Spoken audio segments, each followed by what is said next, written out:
Now we all love video games to the point that it's the last thing on our minds before we sleep and the first thing we read about when we get up. But have you ever thought about how it's made? How difficult it is to make a video game with complex systems interacting with each other in the service of the guy playing it. Have no fear, we're here to break it down for you. So where does it all start?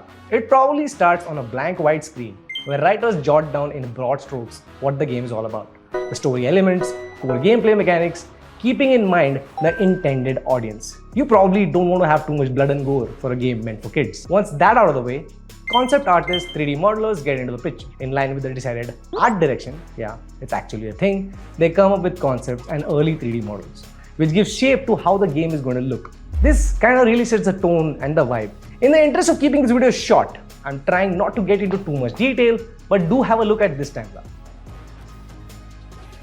Almost every 3D object you see in the world has been painfully created by an artist, rather crafted by an artist. Every line, wrinkle and texture. It gets even more complex when you start modeling creatures and human-like figures. 3D artists actually have subjects related to anatomy and will most likely have books which they refer to regularly to make sure they're going in the right direction. Now, extrapolate this to everything you see on your screen. There's probably a stylus which touched a drawing pad to make that happen on machines which are beefy to say the least. Now, fun fact, without taking names, we actually supply to some big name companies who make amazing games that everyone loves. Yes, we build PCs for everyone. Now that shameless plugin aside, moving on to the folks that are the glue to it all, the programmers. Now these folks tire endlessly at their screens, fine-tuning game engines to suit the game. Now gameplay programmers, and in case of multiplayer games, network guys which ensure that your headshot actually lands. It all starts seeming like a pretty daunting task,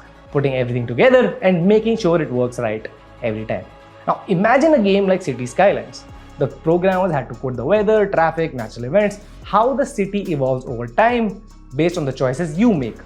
And on the surface, City Skylines is just a city building simulator. If we begin to make a list of systems that interact for a game like Red Dead Redemption, truly mind-boggling. Truly. Now a quick note on designers. I know designers is an all-encompassing term. In the interest of keeping things short and crisp, पता है दूसरी बार बोल रहा हूँ but क्या करें मतलब बहुत लोग काम करते हैं भाई गेम पे. Level, narrative, systems and even sound design. Now these are the folks who make sure the game they are working on and the game you play is actually fun. You could have the best looking game in the world and it would amount to nothing if it didn't actually play well. Now there's a brilliant video on Nintendo game designers fine-tuning the world of Hyrule for The Legend of Zelda, Breath of the Wild. The world design ensured that the player was constantly curious of what was above that mountain and were in fact never bored going from point A to point B. The gameplay mechanics was such a treat that even after years of release, it remains a fan favorite. Now, I don't want to barge ahead without a quick note on sound design. Who can forget some iconic tunes from the house of Nintendo? Some are ringtones on millions of mobile devices to this day. It's genuinely the difference between average and outstanding experience. Now, modern games have dynamic soundtracks which kick in based on the activity you're doing in-game. Add amazing music composers to the mix, and my friend, you have magic in the making. And these are just the core disciplines that are involved in making a game possible. Thousands of people work across geographies for years on end to deliver premium gaming experiences. It's literally out of the scope of a single YouTube video to mention and list down every role that helps in shipping a game. A big team of QA/QC guys ensure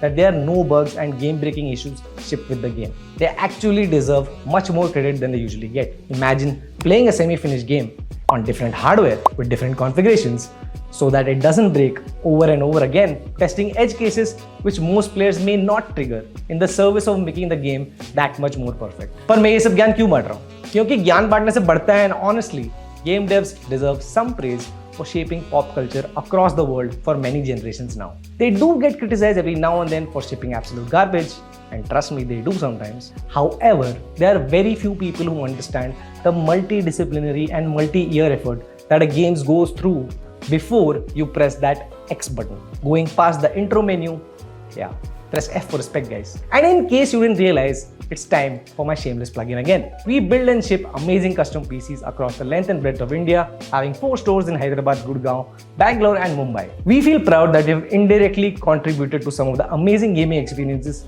you may have experienced. If you are a game dev or someone who's just getting started, you're already at the right place. And if you don't stay in any of the cities with our stores in them, हम बचपन से national shipping करते हैं।